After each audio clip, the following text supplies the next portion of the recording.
लक्ष्मी नृसिंह भगवान की, श्री प्रहलाद जी महाराज की जय।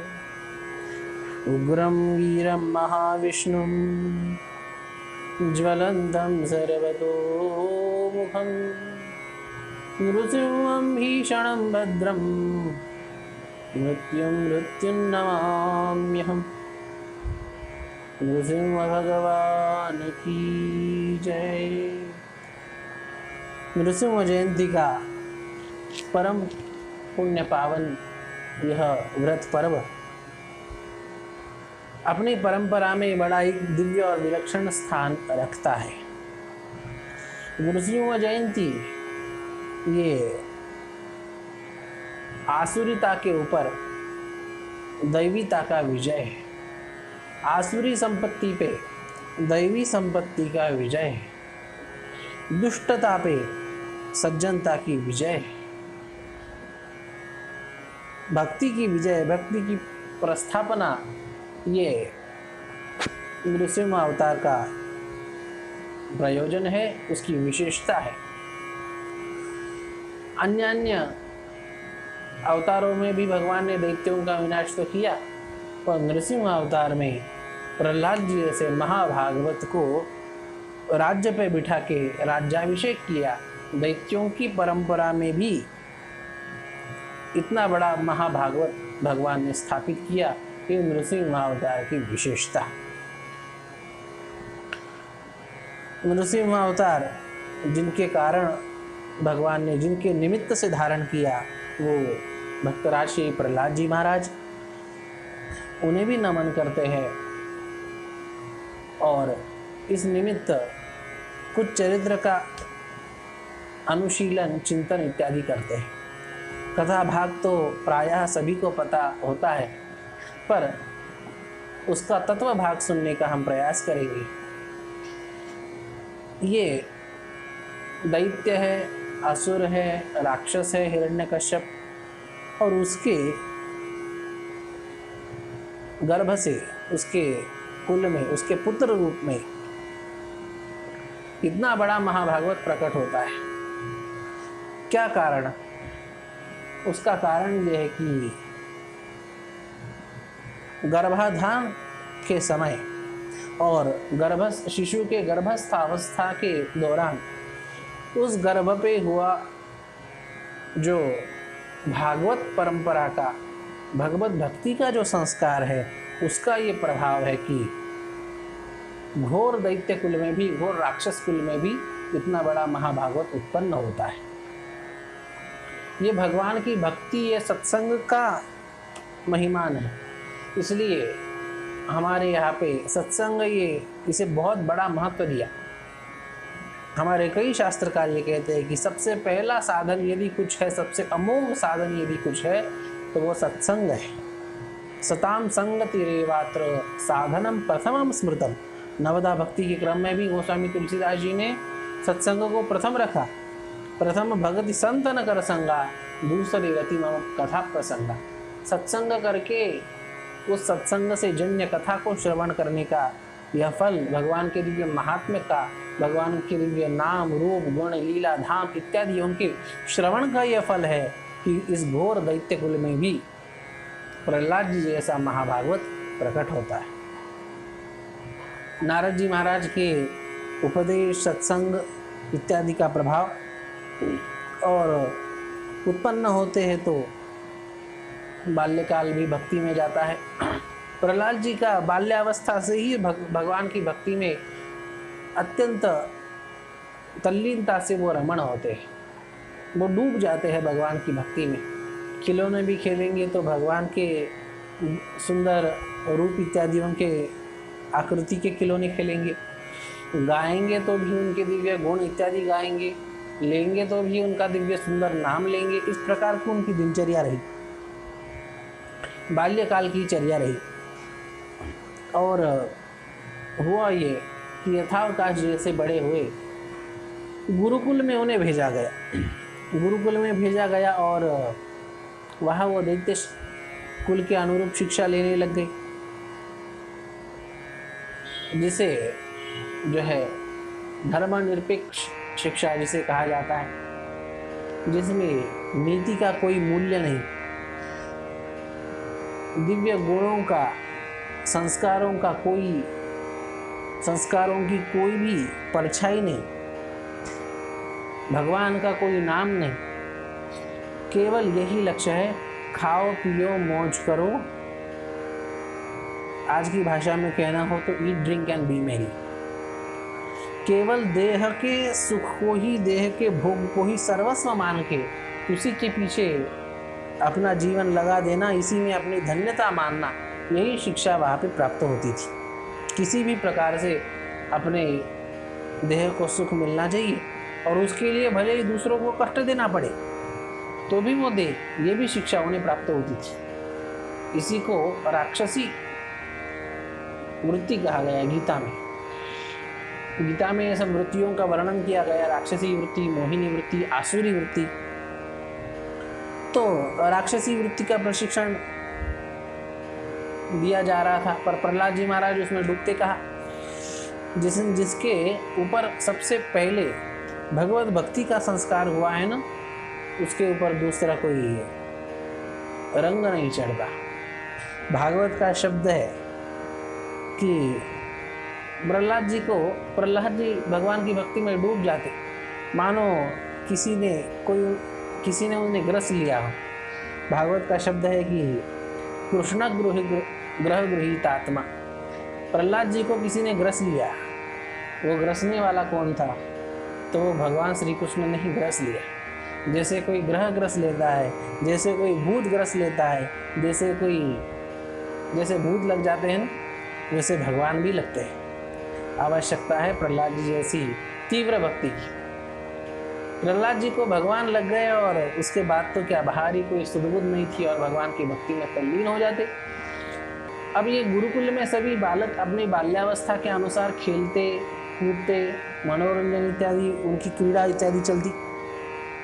और ये राजा का बेटा, इतना राजकुमार, सभी दैत्य बालक देखते कि ये प्रहलाद भैया तो हमारे खेल में शामिल होते ही नहीं, ये तो दूर जाके बैठते हैं, आँख मूंद के बैठते हैं। और आँख मूंद के बैठते हैं तो क्या, प्रहलाद जी की स्थिति का बड़ा सुंदर वर्णन भागवत में है। वो कभी हंसते हैं, कभी रोते हैं, कभी खिलखिलाते हैं, कभी बात करते हैं। अष्ट सात्विक भाव जागृत होते हैं। और भक्ति की विशेषता, भक्ति में तीव्र भावावस्था में ये सब क्रियाएं अपने आप होती है।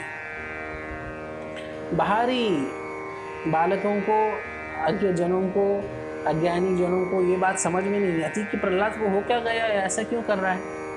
पर ये भक्ति की और भावावस्था की विशेष तीव्रता, ये उस समय हो, ये इसमें क्या बड़ी बात। कलयुग में भी ऐसे महापुरुषों के कई प्राप्त होती है। आप गौरांग महाप्रभु, चैतन्य महाप्रभु के जीवन चरित्र में देखिए कैसी तीव्र भावावस्था। भगवान का नाम श्रवण होते ही भावावस्था में, भाव समाधि में चले जाते।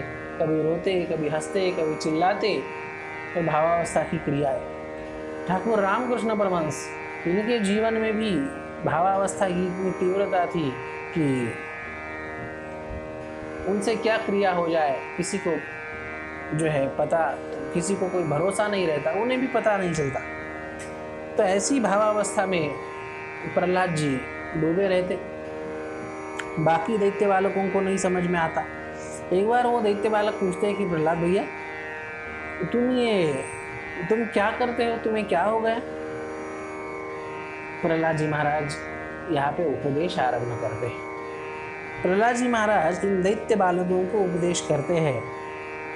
इसलिए संस्कार केंद्र के, संस्कार प्रदाता के सबसे पहले आदर्श यदि कोई है तो वो प्रहलाद जी महाराज। उन्होंने दैत्य बालकों से संस्कार देना आरंभ किया। और आज भी आप देखिए कि उन दैत्य वृत्ति के लोगों को ही संस्कार की सबसे अधिक आवश्यकता होती है। क्योंकि भगवान से द्वेष, सद्गुणों से द्वेष, सारी दैवी परंपरा से द्वेष, ऐसा उनका स्वभाव होता है। इसलिए संस्कार की सबसे अधिक आवश्यकता यदि किसी को है तो वो दैत्य वृत्ति के लोगों को उन्हें है। और प्रहलाद जी महाराज ने सबसे पहले उन दैत्य वृत्ति के बालकों को संस्कार देना आरंभ किया। उन्होंने कहा कि भाइयों, याद रखना, मनुष्य का जीवन जो है ना, वो भगवान की भक्ति के लिए है। भगवान की भक्ति और उनके प्रति अपने जीवन का समर्पण, दिव्य गुणों का आधान, दैवी संपत्ति की अपने अंदर अपने जीवन में विकास, ये मनुष्य जीवन का लक्ष्य है। सभी बालक कहते हैं कि भैया, अपने गुरुजी तो ये कुछ सिखाते नहीं, वो तो खाओ पियो मौज करो और भले ही दूसरों को तकलीफ दो और स्वयं तो मौज में रहो, यही अपने को सिखाया जाता है। प्रहलाद जी कहते हैं कि क्या करे, दुनिया ये अज्ञानी है और इसलिए कोई कोई विरला ज्ञानी इस प्रकार से होता है जो भगवान की भक्ति के मार्ग को उसका आचरण करता है और उसका उपदेश सुनने का सौभाग्य प्राप्त होता है। और इसलिए मनुष्य जीवन की यथार्थ जो कल्याण है ना, वो तो भगवान की भक्ति में ही है। सभी बालक प्रहलाद जी महाराज की इस उपदेश से बड़े प्रभावित थे और उन्होंने पूछ लिया कि भैया, पर ये तो बताओ, तुम तो अभी इतनी छोटी उम्र में हो, ये सब ज्ञान तुमने कहाँ से पाया? प्रहलाद जी महाराज कहते हैं कि जब मैं माता के गर्भ में था ना, माता के पेट में था, तब मुझे ऋषि मुनियों से दिव्य संस्कार प्राप्त हुए। नारद जी महाराज से दिव्य भगवान की कथा, गुण इत्यादियों के श्रवण का सौभाग्य प्राप्त हुआ। उसी से मुझे ये सब ज्ञान प्राप्त है और इसलिए जो है आपको भी भगवान की भक्ति में लग के अपना जीवन धन्य करना चाहिए। अब छोटे बालक तो निश्चल होते हैं, कोई बात अच्छी बात समझा हो तो समझ जाते हैं, पर वो एक प्रश्न करते हैं कि भैया, हमने तो सुना था ये भगवान की भक्ति वगैरह ये तो सब बुढ़ापे में करने की बात है, बचपन में और जो है जवानी में तो मौज मस्ती और सारी उद्दंडता का आयु होती है, उस अवस्था को कैसे दबाया जाए? प्रहलाद जी महाराज कहते हैं कि बालकों, भाइयों, ये बहुत बड़ा अज्ञान है कि भक्ति तो बुढ़ापे में करने की बात है। सच्ची समझदारी तो इसी में है, या सच्चा समझदार कौन है? बहुत बढ़िया बात प्रहलाद जी महाराज बताते हैं। वो कहते हैं कि सच्चा समझदार वही है जो कुमार अवस्था से, बाल्यावस्था से भगवान की भक्ति प्रारंभ करे। प्रहलाद जी महाराज के श्रीमुख का वचन है, कौमार आचरेत प्राज्ञः धर्मान भागवतानिह। ये जो भागवत धर्म है ना, ये जो भगवत संबंधी, ये दैवी संपत्ति का, भगवत भक्ति का ये जो मार्ग है ना, ये कुमार अवस्था से बाल्यकाल से ही जीव को, समझदार को प्रारंभ करना चाहिए। समझदार को इस बाल्यकाल से ही इस मार्ग में लग जाना चाहिए। अर्थात जो इस बात को समझते हैं कि भक्ति बाल्यकाल से करने की चीज़ है, वही सच्चे समझदार हैं। और जो ये समझते हैं कि भक्ति तो बुढ़ापे में करने की चीज़ है, प्रहलाद जी महाराज की दृष्टि से और सभी शास्त्रकारों की दृष्टि से वो तो अज्ञानी है। अब कुछ न करने वाले से तो अच्छा है कि बुढ़ापे में भगवान का नाम ले, पर सच्ची समझदारी तो इसी में है कि बाल्यकाल से ही भगवान की भक्ति का आरंभ करें। इस प्रकार से प्रहलाद जी महाराज की गुरुकुल में भी चर्या चलती। एक बार हुआ ऐसे कि ये हिरण्यकशिपु, प्रहलाद जी के पिता, वो प्रहलाद जी से मिले और कहा कि बेटा, तुम इतने दिन से गुरुकुल में हो, तुम ये बताओ कि सभी शिक्षा में तुम्हें सबसे अच्छी चीज़ क्या लगती है?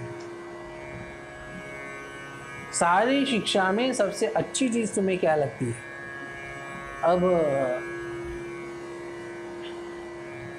ये भी एक बात है, कुछ चीज़ें आसुरी तत्वों से भी सीखने जैसी है। ये हिरण्यकशिपु भले ही असुर है, दैत्य है, राक्षस है, पर कम से कम इसे ये तो है कि ये अपने बच्चों को पूछ तो रहा है कि तुम क्या पढ़ रहे हो और तुम्हें क्या अच्छा लगा। आज के आधुनिक ज़माने में बच्चा क्या कर रहा है, क्या पढ़ रहा है, ये पूछने की फुर्सत नहीं है। फुर्सत नहीं कहो, हिम्मत नहीं कहो, जो कुछ कहना हो कहो। ये दैत्य कम से कम पूछ तो रहा है कि तुम क्या पढ़ रहे हो और तुम्हें सबसे अच्छा क्या लग रहा है। प्रहलाद जी महाराज यहाँ पे दिव्य बड़ी मार्मिक बात कहते हैं। प्रहलाद जी महाराज यहाँ क्या कह रहे हैं? प्रहलाद जी महाराज यहाँ ये कह रहे हैं कि शिक्षा में सबसे अच्छी चीज़ क्या है, सर्वोत्तम चीज़ क्या है, और वो है भगवान की दिव्य भक्ति। और यहाँ पे प्रहलाद जी महाराज ने नवदा भक्ति का उल्लेख किया और कहा, पिताजी मुझे तो सब शिक्षा में यही अच्छा लगता है कि नौ प्रकार से भगवान की सुंदर दिव्य भक्ति की जाए। श्रवणम कीर्तनम विष्णो हो, स्मरणम पाद सेवनम, अर्चनम वंदनम दास्यम सख्यम आत्मनिवेदनम। नौ प्रकार से भगवान की भक्ति की जाए, भगवान के दिव्य गुणों का श्रवण, उनका कीर्तन, उनका स्मरण, उनका जो है दिव्य पाद सेवन, उनका अर्चन पूजन, उनका वंदन, उनका दास्य, उनका सख्य, और उन्हें अपनी आत्मा का, अपने सर्वस्व का निवेदन करना। इस प्रकार से भगवान की भक्ति करना, यही मुझे सबसे अच्छा लगता है सारी शिक्षा में। प्रहलाद जी महाराज का मुद्दा देखिए, प्रहलाद जी महाराज ये नहीं कह रहे कि मुझे भक्ति अच्छी लगती है। प्रहलाद जी महाराज कहते हैं कि भक्ति, शिक्षा में भक्ति सर्वप्रधान है, शिक्षा में भक्ति सर्वोच्च होनी चाहिए। ये आज के ज़माने में बताना इसलिए आवश्यक है कि आज के शिक्षा में संस्कारों का, दैवी सद्गुणों का, भगवान की भक्ति का कोई लेश मात्र भी अंश नहीं है। कुसंस्कार, दुस्संस्कार, दुष्प्रवृत्तियाँ प्राप्त होने के तो सब साधन है। टीवी के माध्यम से है, मोबाइल के माध्यम से है, सीरियल के माध्यम से है, बॉलीवुड के माध्यम से है, पिक्चरों के, फिल्मों के माध्यम से है, पर संस्कार और भगवत भक्ति के बीज प्राप्त हो, ये कोई साधन आधुनिक शिक्षा प्रणाली में नहीं है। आधुनिक शासन भले ही व्यक्तिगत तौर पे आस्तिक हो और भगवान को मानने वाला हो, पर फिर भी ये लोकतंत्र का दुरुपयोग, वोट बैंक की राजनीति, यही कारण है कि वो जानते हुए भी, समझते हुए भी दैवी सद्गुण, भगवत भक्ति, इनका स्थान शिक्षा में नहीं रख पा रहे। और अपने परंपरा की, अपनी वैदिक, अपनी सनातन धर्म की परंपरा की भक्ति तो कितनी उदार है। आप गीता के 12वें अध्याय में देखेंगे तो भगवान ने मुझे कौन प्रिय है इसका सुंदर वर्णन किया है। यो मद भक्त समय प्रिय इत्यादि इत्यादि श्लोकों में। तो भगवान ने उसमें कहीं पर भी ये नहीं कहा कि मेरी भक्ति करने वाला, मेरा नाम लेने वाला, मेरी पूजा करने वाला ही मुझे प्रिय है। नहीं, भगवान ने सुंदर दिव्य गुणों की सूची वहाँ गिनाई है। अद्वेष्टा सर्वभूतानां मैत्रः करुण एव च, निर्ममो निरहंकार समदुःख सुखक्षमी, संतुष्टः सततं योगी यतात्मा दृढ़निश्चयः, मय्यर्पित मनोबुद्धिर्यो मद्भक्तः मे प्रियः इत्यादि श्लोकों में भगवान ने दिव्य सद्गुणों को गिनाया है। अर्थात भक्ति उन दिव्य सद्गुणों के संवर्धन का नाम है, और उन दिव्य और दैवी सद्गुणों के संवर्धन की प्रक्रिया में भगवान का आराधन इत्यादि सहायक होता है। इसलिए भगवान के आराधना की सहायता लेते हैं।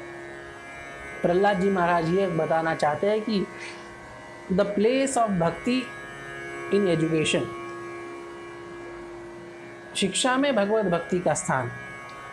अब ये सुनने के बाद तो हिरण्यकशिपु तो बिल्कुल चिढ़ गया और कहा कि बुलाओ इनके शिक्षकों को। और फिर लाए गए वो आके शिक्षक चंडामर्क। अब वो तो वेतन भोगी शिक्षक थे आजकल की तरह। पहले अपने प्राचीन गुरुकुलों में वेतन भोगी गुरु नहीं होते थे, वो तो निष्काम रूप से शिक्षा प्रदान करने के हेतु से, केवल शास्त्र रक्षा होने के लिए, केवल उस परंपरा की रक्षा निर्वाह होने के लिए वो निष्काम ज्ञान दान करते थे। वेतन भोगी शिक्षकों की परंपरा आसुरी परंपरा है मूलतः। वो हिरण्यकशिपु से लेके प्रारंभ है, उनके गुरुकुल से, चंडामर्क। तो उन्हें बुलाया गया, बोला तुम क्या सिखा रहे हो इस बालक को? हम तो जो है दैत्य परंपरा के हैं, हम तो देवद्रोही है, और हम जैसे देवद्रोही महादेवद्रोही उसके घर में, उसके जो है घर में इतना बड़ा ऐसा विकृत विचारों का कैसे बच्चा पैदा हुआ, क्या सिखा रहे हो तुम? वो चंडामर को बोले महाराज हम तो वही सिखा रहे जो आपने बताया, बस खाओ पियो मौज करो और भगवान का नाम न लो, भगवान का कोई भी जो है न वहाँ नाम हो, न वहाँ कीर्तन हो, न कुछ हो, धर्मनिरपेक्ष शिक्षा हो, केवल खाना पीना और जो है पेट भरना, नाम कमाना, पैसा कमाना, उसके लिए भले ही दूसरे को तकलीफ देनी पड़े तो भी देना, यही अपनी राक्षसी परंपरा है, यही हम सिखा रहे। और ये भगवान का कैसे नाम ले रहा है प्रहलाद, इसका क्या कारण है? कहीं भगवान की वगैरह शिक्षा तो नहीं दे रहा? नहीं महाराज, हमने तो सब उसे निकाल दिया, जैसे आपने बताया था ग से गणेश जी पढ़ा रहे थे तो हमने गणेश जी को निकाल दिया, ग का गधा हम सिखा रहे। भगवान का तो कोई नाम नहीं, गणेश जी तो सांप्रदायिक है और गधा धर्मनिरपेक्ष है, इसलिए हम तो गधा सिखाते, और ऐसी ही हमारी शिक्षा है। हिरण्यकश्यप ने बोला ध्यान रखो, बिल्कुल बिगड़ना नहीं चाहिए।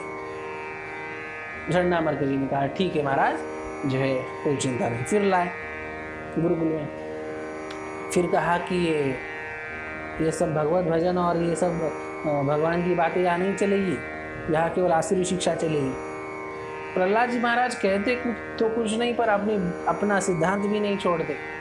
अच्छा, और एक बात, प्रहलाद जी महाराज की विशेषता ये थी कि जो भी उनके दैत्यों की शिक्षा प्रणाली में सिखाया जाता वो सब वो अच्छे से पढ़ लेते, कंठस्थ कर लेते, और उसमें रुचि नहीं रखती।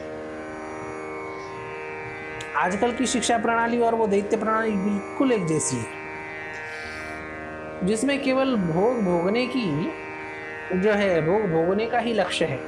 शिक्षा अच्छे से पढ़ लिख के क्या करना, अच्छी नौकरी हासिल करना, अच्छा जो है पद हासिल करना, उसे पैसे कमाना और उसे मौज की जिंदगी जीना, यही आसुरी परंपरा का, यही राक्षसी परंपरा का लक्ष्य है। और वहाँ त्याग तपस्या सद्गुण भक्ति नाम की ये कोई ज्ञान वैराग्य नाम की कोई चीज़ नहीं। और प्रहलाद जी महाराज उस आसुरी शिक्षा को भी सुन लेते, और सुन लेते तो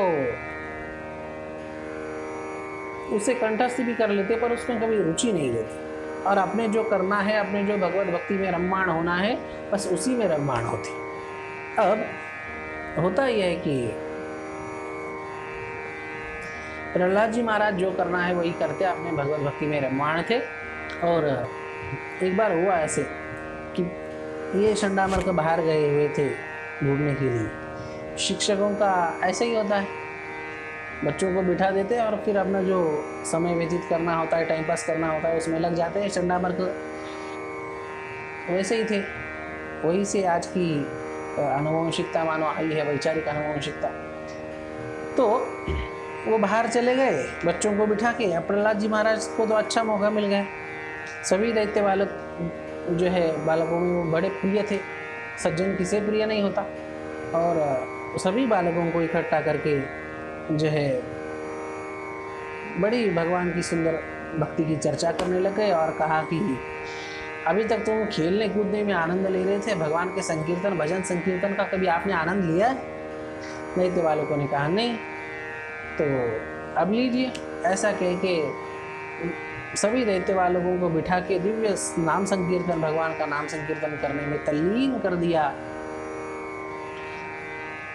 श्रीमन नारायण नारायण हरि हरि भगवान के दिव्य संकीर्तन को प्रहलाद जी महाराज गा रहे हैं, और उनके पीछे सभी दैत्य गा रहे हैं। सभी दैत्य बालक तल्लीन हो गए, जोर जोर से गाते हुए, मस्त होके गाते हुए भगवान नाम संकीर्तन में आनंदित हो रहे थे। इतनी जोर से आवाज़ हो गई, वो घूम घाम के वो आ गए, और चंडामर्क शिक्षक, और देखा तो क्या, सभी दैत्य बालक जो है संकीर्तन कर रहे हैं। अब तो बहुत डर गए महाराज, अभी यदि ये हिरण्यकश्यप को पता चल गया तो वो तो हम ही मार देगा, इसलिए उसे पता चलने से पहले हम ही स्वयं जाके बताए।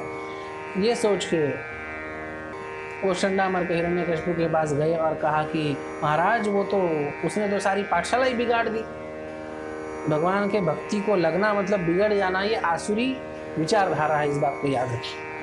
आज की जितनी भी विचारधारा है जो भगवत भक्ति को सांप्रदायिक कहती है, जो उस धर्म की दिव्य नीति मूल्यों को सांप्रदायिक कहती है, बिल्कुल आसुरी विचारधारा है। उन चंडामर्क ने कहा कि महाराज उस प्रहलाद ने तो सभी पाठशाला के बच्चों को बिगाड़ दिया भगवत भक्ति के संस्कार लगा।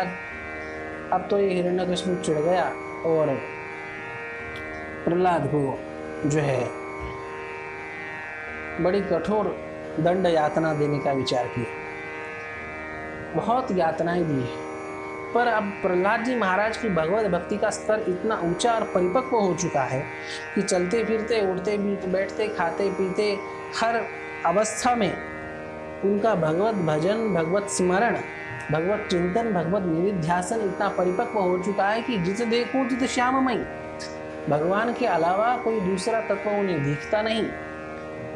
और जब भगवान के अलावा दूसरा तत्व कोई दिखता नहीं ना, तब साधक के जीवन में स्थिति आती है कि जीवन में घटने वाली हर परिस्थिति को वो भगवान की इच्छा समझता है। जीवन में घटने वाली कोई भी परिस्थिति भगवान की इच्छा के बिना हो नहीं सकती है, उसका दृढ़ विश्वास होता है। और जब इस प्रकार का दृढ़ विश्वास होता है ना, तो भगवान को हर संकट की परिस्थिति से भगवान उस भक्त को संभालना पड़ता है। सख्य भक्ति का लक्षण करते हुए शिव पुराण में एक वाक्य आया, विश्वास सख्य लक्षण, कि परिस्थिति चाहे विपरीत हो, कष्टदायी हो, बड़ी विकराल हो, फिर भी मेरा अकल्याण हो नहीं सकता। यह विश्वास, यह सख्य भक्ति का लक्षण है, ऐसा शिव पुराण में आया। और वही सख्य भक्ति परिपक्व होके प्रहलाद जी महाराज के जीवन में थी। सख्य भक्ति क्या, वो तो पूर्ण नवेदा भक्ति के आदर्श थे। और इस परिपक्व उनकी श्रद्धा का ये फल था कि हिरण्यकशिपु ने पर्वत से ढकेल दिया, सागर में डाल दिया, खोलते हुए तेल में डाल दिया, आग में झोंक दिया, सांपों से डसवाया, विषपान कराया, होलिका के माध्यम से चिता में बैठवाया, हर प्रकार से यातना दे के नष्ट करने का प्रयास किया। पर जाको राखे साहिया, मार सके ना कोई। भगवान के भक्ति का दिव्य कवच जिसके ऊपर है, उसे कोई नष्ट नहीं कर सकता। और प्रहलाद जब नष्ट नहीं होते, तब चिढ़ के हिरण्यकशिपु पूछता है, अरे तेरा भगवान है कहाँ, और तू किसके बल पे इतना गरज रहा है? प्रहलाद जी महाराज कहते कि पिताश्री, संपूर्ण विश्व में जितना भी बल है, जिसके पास भी जो बल है, सब उन्हीं भगवान का बल है। वह बल मेरे पास भी उन्हीं भगवान से है और आपके पास भी उन्हीं भगवान से वो बल है। मेरा बल क्या भगवान का है तुम्हारे? चिढ़ के हिरण्यकशिपु पूछता है। प्रहलाद जी महाराज कहते हैं, हाँ अच्छा, कहाँ है तेरा भगवान? प्रहलाद जी महाराज कहते हैं, पिताजी आप उल्टा प्रश्न पूछ रहे हैं।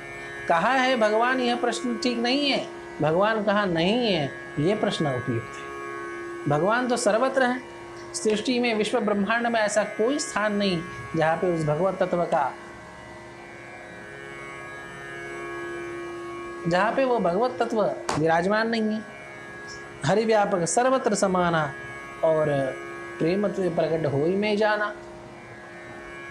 हिरण्यकशिपु जब सुनता है तो उसे तो ये फालतू की बेकार बात लगती थी। आप भी आप किसी आधुनिक को, बुद्धिवादी को यदि कहो ना भगवान सर्वत्र है, तो उसे ये बेकार की बात लगती है। तब प्रहलाद जी महाराज कहते हैं कि भगवान तो सर्वत्र है महाराज। अब ये दैत्य हिरण्यकशिपु पूछता है कि गुरु दिखते क्यों नहीं, और क्या इस जड़ खंबे में है? प्रहलाद जी महाराज कहते हैं, सर्वत्र है तो फिर इस जड़ खंबे में भी होंगे। और अच्छा देखता हूँ फिर। ऐसा कह के जोर से उस खंबे पर जैसे ही प्रहार किया तो क्या उस खंबे से दिव्य रूप में भगवान श्री हरि महाविष्णु प्रकट हो गए। बड़ा दिव्य और विचित्र सा उनका स्वरूप था। ऊपर से सिंह का, पशु का स्वरूप नीचे से मनुष्य की आकृति। घोर और उग्र, अत्यंत उग्र उनका रूप था, मानो मृत्यु की भी मृत्यु हो। उग्रम वीरम महाविष्णु ज्वलंतम सर्वतोमुखम नृसिंहम भीषणम भद्रम मृत्यु मृत्युम नमाम्यहम। सभी दिशाओं को जलाते हुए जैसे उनका मानव स्वरूप था, उग्रता की पराकाष्ठा थी। और उस दैत्य को पकड़ लिया। वो दैत्य सेना भगवान नृसिंह के शरीर पे दौड़ी, और जैसे आग पे छोटे छोटे पतंगे दौड़ते हैं और दौड़ के मर जाते हैं आग का स्पर्श पाके, वैसे ही उन दैत्य सेना का भी नाश होता है। उस दैत्य हिरण्यकशिपु को अपने जंघा पे लेके दहेली पे सायंकाल के समय में लेके बैठते हैं नृसिंह भगवान, क्योंकि उसे वैसे वर ही होते हैं, न वो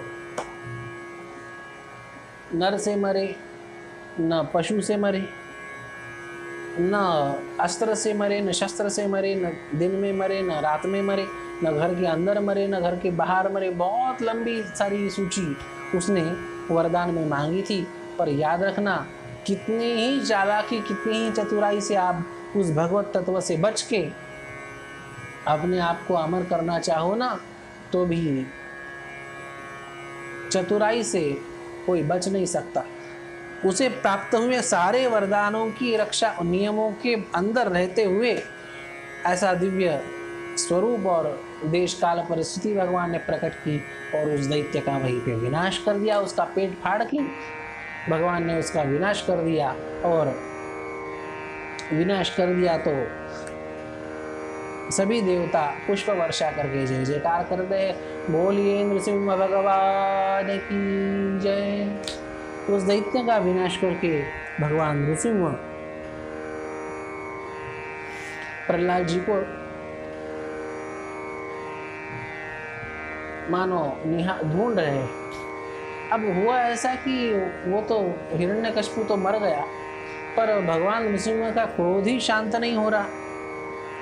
क्रोध शांत नहीं हो रहा और क्रोध में गरजे जा रहे, उनकी विकराल क्रीड़ा हो रही। अब सबके सब देवता डर गए, सबके सब जो है सब डर गए कि ये क्या अकाल में प्रलय हो जाएगा, और कोई उनके उस उग्रता को, उस क्रोध को, उस आवेश को शांत नहीं कर पा रहा था। तब ब्रह्मा जी तो समझते हैं भगवान का स्वरूप क्या है।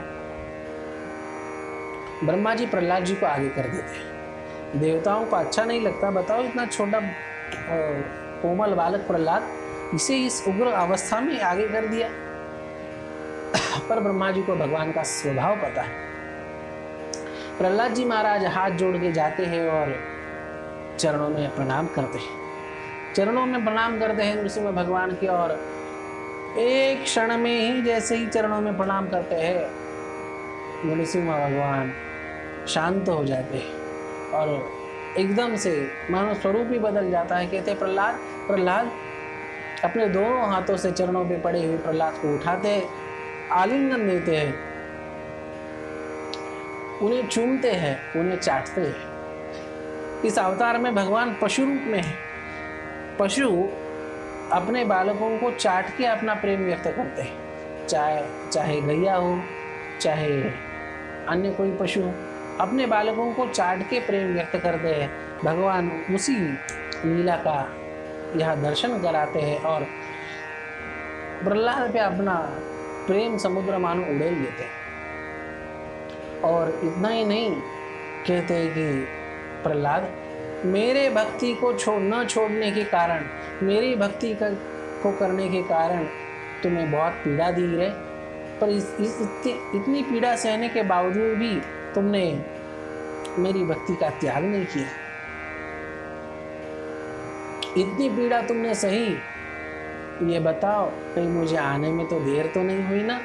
और यदि हुई हो तो मुझे क्षमा करो प्रहलाद, प्रहलाद मुझे क्षमा करो। जैसे ही ये शब्द सुने सभी के सभी देवता हक्के बक्के रह गए। इतने उग्र और इतने घोर आवेशित अवस्था में कि प्रभु उस छोटे से प्रहलाद के सामने माफी मांग रहे कि प्रहलाद, यदि मुझे आने में देर हुई हो ना तो मुझे क्षमा कर। यह है भगवान की भक्त वत्सलता। प्रहलाद जी भी निर्भय होकर भगवान के सामने खड़े हैं। प्रहलाद जी को जब ब्रह्मा जी ने भेजा तो उनके मन में कोई शंका नहीं थी। क्यों? प्रहलाद जी को पता है कोई शेरनी है तो वो क्रूर है पूरे जंगल के लिए, पूरे जंगल के लिए भले ही वो क्रूर है, पर उसके जो बच्चे होते हैं ना, बछड़े होते हैं ना, शावक होते हैं ना, उसके आसपास खेल रहे होते हैं। जब सारा वन उस शेरनी के दहाड़ से जब घबराता है तभी उसके शावक आसपास खेल रहे होते हैं। उन्हें पता है माँ बड़ी भयंकर है, खूंखार है, वो दूसरों के लिए हो सकती है, हमारे लिए नहीं। वैसे ही प्रहलाद जी को विश्वास है कि भगवान का यह उग्र रूप इतना दिख रहा है ना, ये उग्र हो सकता है पर ये दुष्टों के लिए हो सकता है, मेरे जैसे भक्तों के लिए नहीं। प्रहलाद निशंक अवस्था से जाते हैं, भगवान अपनी भक्तवत्सलता उड़ेलते हैं। भगवान प्रहलाद से ये भी पूछते हैं कि प्रहलाद कुछ तो मांगो। प्रहलाद जी कहते हैं कि भगवान आपने मुझे कोई व्यापारी समझ रखा है क्या, कि व्यापारी जैसे कुछ दे के बदले में कुछ पा लेता है? तो वैसे मैं कोई व्यापारी नहीं हूँ, मैंने जो भक्ति की है वो बड़ी निष्काम भक्ति की है। ऐसा कहने के बाद भगवान बार बार आग्रह करते, अरे प्रहलाद कुछ तो मांगो। भगवान को प्रहलाद जी महाराज कहते हैं कि ये सारे जो विश्व में सब दुष्ट है ना, इनकी सब जो है इनके पापों को मैं भोगूं, मैं अकेला भोगूं। तो पूछता है कि तुम्हें नरक का डर नहीं लगता? प्रहलाद जी महाराज कहते हैं कि मुझे सबसे घोर जो नरक है ना उसमें डाल दो, सभी जीवों का पाप मैं मेरे ऊपर ले लूंगा, मुझे सबसे घोर नरक में डाल दो। भगवान कहते हैं अरे तुझे किस बात का इतना विश्वास है रे? प्रहलाद जी महाराज कहते हैं मुझे जो है ना आपके दिव्य भक्ति का विश्वास है, यदि मैं नरक में भी जाऊंगा आपके भक्ति के प्रभाव से वो नरक नहीं रह जाएगा, उस भक्ति के प्रभाव से आपको नरक में भी आना पड़ेगा, वो नरक भी वैकुंठ हो जाएगा। ये आपके भक्ति का प्रभाव है, ये आपको वश करने का ये साधन मुझे प्राप्त हो रखा है। भगवान कहते अरे प्रहलाद ये विश्व की बात तुम छोड़ दो कि विश्व के सभी दुष्टों का पाप तुम अपने ऊपर ले लो, तुम केवल तुम्हारे लिए मांगो। तब जाके भगवान बहुत कहते हैं कि मांगो मांगो, प्रहलाद जी कहते हैं नहीं नहीं नहीं। ऐसा कई बार लगता है कि भगवान को प्रहलाद जी ने परेशान कर दिया। यदि प्रहलाद जी के जगह हम होते ना तो भगवान को इतना परेशान होने की कोई ज़रूरत नहीं पड़ती। भगवान एक बार कहने की ज़रूरत थी कि कुछ मांगो, हम तो तुरंत सूची हाथ में पकड़ा देते। पुत्र पौत्र धन धान्य संपत्ति संतति ऐश्वर्य आयु आरोग्य, बड़ी सूची कामनाओं की हम भगवान के सामने प्रस्तुत कर देते और जो है भगवान को इतना कष्ट नहीं सहना पड़ा। पर प्रहलाद जी की भक्ति ऐसी दाम्भिक भक्ति नहीं थी, उनकी तो परिपूर्ण निष्काम परिपक्व भक्ति थी। और बहुत कहने के बाद भी प्रहलाद जी ने कुछ नहीं मांगा। आखिर प्रहलाद जी ने एक विनोद किया। प्रहलाद जी ने कहा भगवान देना ही है ना, पक्का दोगे? भगवान कहते हैं हाँ, इसमें कोई शक नहीं। भगवान ऐसा मन दे दो जिस मन में कभी किसी से कुछ मांगने की इच्छा ही कामना ही ना। ये निष्कामता की परिपक्व अवस्था। भगवान कहते हैं प्रहलाद तुमने कुछ भी नहीं मांगा। प्रहलाद जी ने वास्तव में कुछ भी नहीं मांगा भगवान से, पर ऐसा कभी हो जाए ना तो भी एक बड़ी सूक्ष्मता है, भक्ति की बड़ी सूक्ष्मता है। ऐसा कभी हो जाए कि भगवान देना चाहे, सर्वसमर्थ भगवान देना चाहे और हम ना ले, फिर भी एक गुंजाइश होती है कि मैंने कुछ नहीं लिया, इस बात का अहंकार होने की भी गुंजाइश होती है, वहाँ जो है संभावना होती है। तो कुछ नहीं मांगा, ये मैंने भगवान से कुछ नहीं लिया, इस बात का अहंकार ना हो, इसलिए अंत में प्रहलाद जी महाराज कहते हैं कि भगवान आपको कुछ देना ही है ना, तो एक चीज़ दे दीजिए। मेरे पिताजी आपका हमेशा द्रोह करते रहे, आपका द्वेष करते रहे, आपको भला बुरा कहते रहे। मैं इतना ही चाहता हूँ कि हे भगवान उनकी दुर्गति नहीं, उनकी सदगति हो। भगवान हंस पड़ते हैं, अरे प्रहलाद, तुम्हारे पिता की सदगति होने के लिए मेरी क्या आवश्यकता है?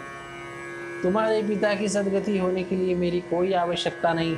तुम जैसा भक्त बालक जिस कुल में उत्पन्न होता है ना, उसकी 1 2 नहीं 21 पीढ़ियां तर जाती है कि तुम्हारे जैसे भक्त की उत्पत्ति होने का ये प्रभाव है। तुम्हारे पिता के उद्धार के लिए मेरी ज़रूरत नहीं, तुम इस कुल में उत्पन्न हो गए, उसी से उनका और अन्य पीढ़ियों का भी चरम कल्याण। प्रहलाद जी को राज्य पे स्थापित करके भगवान नृसिंह अंतर्धान होते हैं और तब से नृसिंह अवतार का प्रभाव समय समय पे इस जगत पे नृसिंह रूप से भगवान कृपा करते रहते हैं। वर्तमान काल में भी नृसिंह भगवान कई स्थानों पे बड़ी जागृतता से विराजमान है। नृसिंह भगवान कईयों के शरीर में आवेशित होकर भी कृपा करते हैं, रक्षा करते हैं, उपदेश करते हैं, मार्गदर्शन करते हैं। इसी कलयुग की बात है, आद्य शंकराचार्य भगवान के चरित्र का प्रसंग है कि कोई कापालिक, कोई तांत्रिक उनका मस्तक उसे अपेक्षित था। भगवान शंकराचार्य जी तो ठीक है कह दिया, मेरा मस्तक ले जाओ, ब्रह्म मुहूर्त में मैं जब ध्यान में हूँगा, तब जब कोई शिष्य मेरे पास में नहीं होगा। भगवान शंकराचार्य तो आद्य शंकराचार्य तो देह से ऊपर उठे हुए हैं और ध्यान में बैठ जाते हैं। वो कापालिक जैसे ही सिर काटने लगता है, दूर भगवान आद्य शंकराचार्य जी के शिष्य पद्मपादाचार्य, उन्हें नृसिंह भगवान का आवेश होता है और उनके शरीर में नृसिंह भगवान वहाँ आके उस कापालिक से तलवार छीन के उसका ही मस्तक उड़ा देते। इस प्रकार भगवान नृसिंह आज इस कलयुग में भी साधकों की रक्षा करते हैं, सज्जनों की रक्षा करते हैं। वह सुंदर बातें भी शंकराचार्य भगवान से नृसिंह भगवान ने कही है, पर वो आज का विषय नहीं। और उसके बाद नृसिंह भगवान का सुंदर स्तोत्र की भी रचना भगवान आद्य शंकराचार्य जी ने की। इस प्रकार इस कलयुग में भी नृसिंह भगवान विविध रूप से भक्तों को, सज्जनों को कृपा पूर्वक उनका कल्याण करते रहते हैं। आज भी जो इस नृसिंह जयंती के अवसर पे व्रतस्थ होकर नृसिंह भगवान का महात्म्य श्रवण करता है, उनका दर्शन इत्यादि करता है, उसके ऊपर नृसिंह भगवान की निश्चित कृपा होती है। जिस प्रकार प्रहलाद जी ऐसे भक्त पे नृसिंह भगवान की कृपा हुई, उसी प्रकार हम सबके जीवन में भी नृसिंह भगवान की कृपा हो। सारी आसुरिता, सारी दैत्यता, सारी राक्षसीता नष्ट होके दिव्य भगवत भक्ति की प्रस्थापना हो। जिस प्रकार प्रहलाद जी को राज्य पे बिठाया, उसी प्रकार हम प्रहलाद जी तो भक्ति का मूर्तिमान स्वरूप है, उसी प्रकार नृसिंह भगवान की कृपा से हमारे भी हृदय रूपी सिंहासन पे भक्ति विराजमान हो। यही प्रार्थना नृसिंह भगवान के चरणों में करते हैं और वाणी को विराम। बोलिए नृसिंह भगवान की जय, प्रहलाद जी महाराज की जय।